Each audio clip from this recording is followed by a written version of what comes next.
Les jeunes et l'information aujourd'hui. De nouvelles expressions telles que millénial ou digital native sont apparues pour qualifier la nouvelle génération entre 15 et 34 ans qui a grandi avec Internet. Cette génération Y a une manière totalement différente de consommer l'information désormais disponible en abondance et permanente. L'heure de la suprématie de la radio et de la télévision maintenant révolue, le multimédia devient incontournable surtout pour les jeunes très connectés. Aujourd'hui, nous allons voir où les jeunes trouvent l'information. Tout d'abord, nous verrons les différents moyens d'information actuels, puis j'expliquerai la relation qu'entretiennent les jeunes avec l'information. Pour finir, nous verrons les répercussions de celle-ci. Les différents moyens d'information de nos jours. Actuellement, il existe différents moyens de s'informer de l'actualité dans le monde, qu'elle soit traditionnelle ou bien moderne. L'information fut diffusée de différentes manières dans le temps. L'évolution des mœurs et la technologie ont beaucoup influencé l'évolution des différents moyens de diffusion de l'information traditionnelle. L'invention de l'imprimerie, puis de la presse écrite, au XVe siècle, a permis de favoriser la diffusion du savoir et de l'information.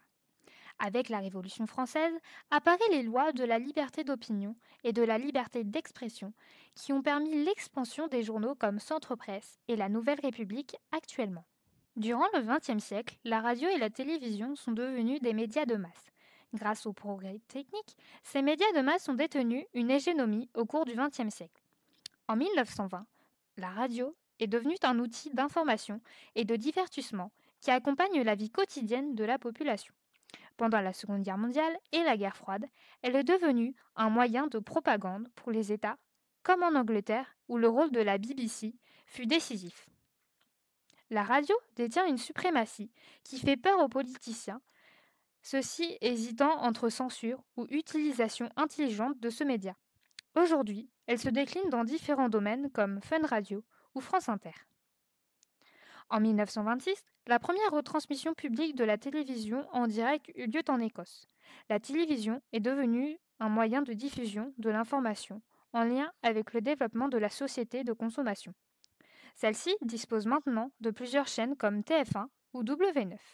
Depuis le développement du numérique, les moyens d'information se sont élargis sur le domaine d'Internet et de la diffusion de l'information en ligne. Ainsi, depuis qu'Internet est accessible gratuitement, la diffusion de l'information a beaucoup évolué. Avec les progrès techniques des années 1990, l'ensemble de ces réseaux sont devenus faciles et rapides d'accès. Internet est devenu un média de masse et efface les contraintes de temps, avec les téléchargements et les podcasts, et de la distance, puisque celle-ci est accessible partout.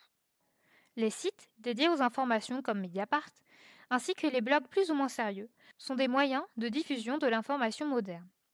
Tout comme les réseaux sociaux, tels que Facebook, Twitter ou encore Instagram, qui sont utilisés par plus de 71% des jeunes. La démocratisation du smartphone a permis le développement de ces nouveaux médias. L'information et la jeunesse aujourd'hui. De nos jours, la jeune génération s'informe toujours de l'actualité, même si la manière de s'informer a radicalement changé par rapport à celle des générations plus âgées. L'information est consommée en abondance, en permanence et à outrance. D'après un sondage réalisé dans une classe de première, 95% de la classe dit s'informer tous les jours de l'actualité via des plateformes de communication. La presse écrite est un moyen d'information très peu utilisé par les jeunes. Seuls 32% de la classe dit avoir accès à celle-ci. La télévision et les réseaux sociaux, eux, sont des plateformes d'information beaucoup plus utilisées par la jeunesse. 60% de la classe regarde la télévision et 84% s'informent de l'actualité via les réseaux sociaux tels que Instagram ou Facebook. Ainsi, les jeunes s'intéressent de moins en moins à l'actualité dite traditionnelle et préfèrent l'actualité moderne, plus rapide et plus facile d'accès. 49% des jeunes contre 74% des personnes âgées s'intéressent aux médias traditionnels. Cette démocratisation de l'utilisation du smartphone est due à l'utilisation excessive de la part de la jeunesse. Près de 60% des jeunes de 15 ans à 34 ans détiennent un smartphone, ce qui a pour effet l'augmentation du temps passé devant un écran. Les jeunes de 15 à 34 ans utilisent en moyenne leur téléphone 2h20 par jour. Les réseaux sociaux sont des nouveaux moyens d'information utilisés par la jeunesse. Près de 71% des 15-34 ans utilisent les réseaux sociaux. Considérés comme plateformes de partage, ceux-ci sont très utilisés pour leur facilité d'accès et leur rapidité. Cependant, leur manque de fiabilité et d'exactitude crée des réticences et un scepticisme de la part du public. D'après un sondage, dans une classe de première, seuls 68% de la classe pensent que les réseaux sociaux sont des médias et près de 72% de la classe pensent que les réseaux sociaux ne sont pas assez fiables. Bien que les jeunes utilisent les médias modernes, on observe un effet de marque. La plupart des jeunes de 15 ans à 34 ans connaissent de réputation les grands journaux, mais ne les ont jamais lus.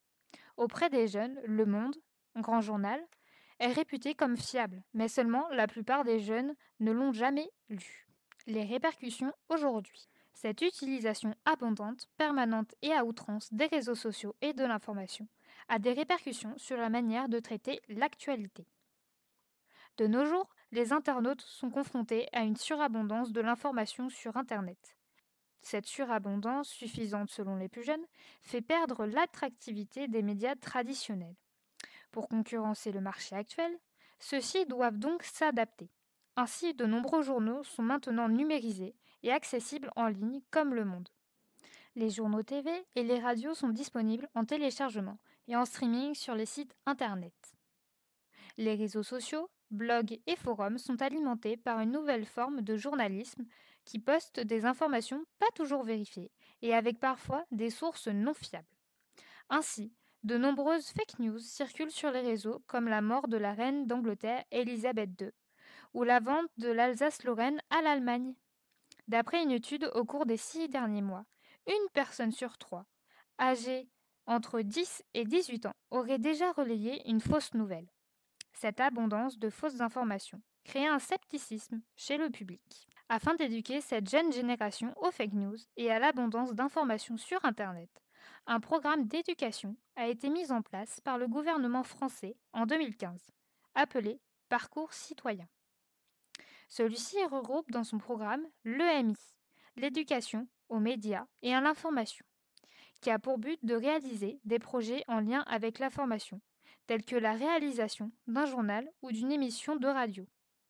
Pour ce faire, les élèves doivent vérifier leurs sources et interpréter les informations essentielles. D'après une étude, les personnes ayant eu une éducation EMI consulteraient plus les informations et vérifieraient leurs sources plus qu'une personne n'ayant eu ou n'ayant pas pu accéder au programme initial. En fin de compte, les jeunes trouvent principalement les informations sur les réseaux sociaux.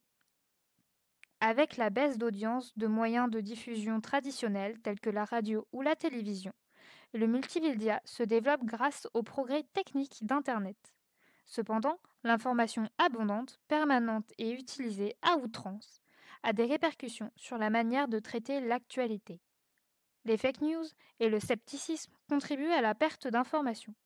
Néanmoins, le parcours citoyen et l'EMI permettent aux élèves d'être éduqués à vérifier ces sources et à interpréter correctement ces informations.